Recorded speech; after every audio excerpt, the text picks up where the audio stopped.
ஆன்மீக அன்பர்கள் அனைவருக்கும் வணக்கம்.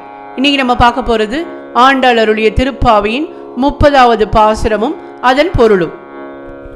வங்க கடல் கடைந்த மாதவனை கேசவனை திங்கள் திருமுகத்து செய்யிழைய செந்திரைஞ்சி அங்க பறை கொண்ட ஆற்றை அணி புதுவை பைங்கமல தன் தேரியில் பட்டபிரான் கோதை சொன்ன சங்க தமிழ் மாலை 30 தப்பாமே இங்கி இப்பரிசூரைப்பார் 2 மால்வரை தோள் செங்கன் திருமுகத்து செல்வ திருமாலாள் எங்கும் திருவருள் பெற்று இன்புருவர் எம்பாவாய்.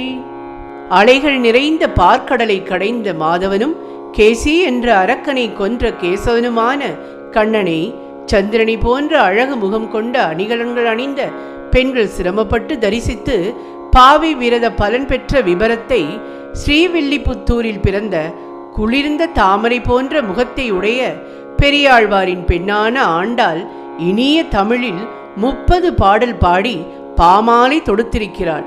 இதனை படிப்பவர்கள் உயர்ந்த தோள்களை உடையவனும் அழகிய கண்களை கொண்ட திருமுகத்தை உடையவனும் செல்வத்துக்கு அதிபதியுமான திருமாலின் ஆசியுடன் எங்கு சென்றாலும் செல்வ செழிப்பு பெற்று இன்பமுடன் வாழ்வர். அதாவது இந்த 30வது பாசுரம் பலஸ்ருதி எனப்படும். அதாவது பாராயணத்தினால் விளையும் நன்மைகளை எடுத்து சொல்வதாகும். நன்றி, வணக்கம்.